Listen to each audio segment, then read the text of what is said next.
తిరుపతిలోని గోవిందధామ సంస్థకు 2026-27 సంవత్సరానికి నూతనంగా ఎన్నికైన పాలక మండలి సభ్యుల ప్రమాణ స్వీకార మహోత్సవం ఆదివారం ఘనంగా నిర్వహించారు. ఈ కార్యక్రమంలో నూతన అధ్యక్షులుగా హేమచందర్ మాగం, కార్యదర్శి ఎస్పీఎం వెంకటేష్, కోశాధికారి ఏ సురేంద్రబాబు, ఉపాధ్యక్షులు మునికృష్ణ, సంయుక్త కార్యదర్శులు రామ్మోహన్ రెడ్డి, సహ కోశాధికారి రామకృష్ణారెడ్డి కార్యవర్గ సభ్యులు బాధ్యతలు స్వీకరించారు. ఈ సందర్భంగా గోవిందధామం అభివృద్ధి సేవా కార్యక్రమాల విస్తరణ, ధార్మిక సామాజిక కార్యక్రమాలను మరింత సమర్థవంతంగా నిర్వహించేందుకు నూతన కార్యవర్గం కృషి చేస్తుందని నాయకులు తెలిపారు. ప్రమాణ స్వీకార కార్యక్రమం అనంతరం గోవిందధామం ఆవరణలో నూతన కార్యవర్గ సభ్యులు మొక్కలు నాటి వాటికి నీరు పోసి పర్యావరణ పరిరక్షణపై తమ బాధ్యతను చాటి చెప్పారు. ఈ సందర్భంగా బీజేపీ నాయకులు గుండాల గోపీనాథ్ రెడ్డి ఆధ్వర్యంలో నూతన పాలక మండలి సభ్యులను ఘనంగా సత్కరించి శుభాకాంక్షలు తెలియజేశారు. సేవా కార్యక్రమాలతో గోవిందధామం మరింత అభివృద్ధి చెందాలని ఆకాంక్షించారు.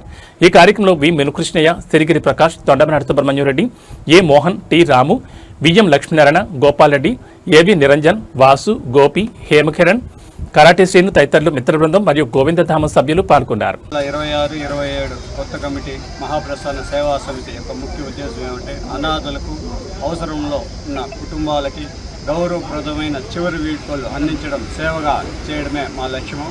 అదేవిధంగా ఫ్రీజర్ బాక్స్ సౌకర్యం కూడా కలదు. ఈ గోవిందధామము పెట్టినప్పటి నుంచి తిరుపతి చుట్టుపక్కల ఉన్న వాళ్ళకి కావాల్సిన కనీస వసతులను ఏర్పాటు చేయడం జరిగింది. జయ గణేష్. 8 సంవత్సరాలుగా గోవిందధామం సేవలు తిరుపతి పుర ప్రజలకు, చుట్టుపక్కల గ్రామ ప్రజలందరికీ అందిస్తున్నాము. అదేవిధంగా ఈ సంవత్సరం నూతన కార్యవర్గ అధ్యక్షుడిగా హేమచందర్ మాగమైన నేను, కార్యదర్శిగా ఎస్వీఎం వెంకటేష్ మరియు కోశాధికారిగా ఏ నరేంద్రబాబును ఎన్నుకోబడింది. ఈ సంవత్సరం కూడా మేము ఈ పుర ప్రజలకు సేవా కార్యక్రమాలు, ఇలాంటి దహన సంస్కారాలు గౌరవవంతంగా చేయాలనే ఉద్దేశంతో మేము ఈ బాధ్యతలను తీసుకోవడం జరిగింది. ఈ సంవత్సరం కూడా మేము పోయిన సంవత్సరం, అంతకుముందు సంవత్సరం జరిగిన విధంగానే ఇంకా కొంచెం మెరుగైన సేవలు అందించేదానికి సిద్ధంగా ఉన్నామని పుర ప్రజలందరికీ తెలియజేస్తున్నాము. ఈ సంవత్సరం మేము ఒక భోజనశాలను కూడా నిర్మించదలుచుకున్నాము.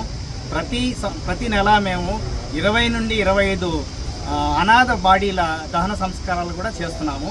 మున్సిపాలిటీ వారు పంపించినా కానీ, ఎస్వీఆర్ఆర్ హాస్పిటల్, సిమ్స్ వారు పంపించినా కానీ మేము ఉచితంగా దహన సంస్కారాలు చేస్తున్నామండి. Thank you.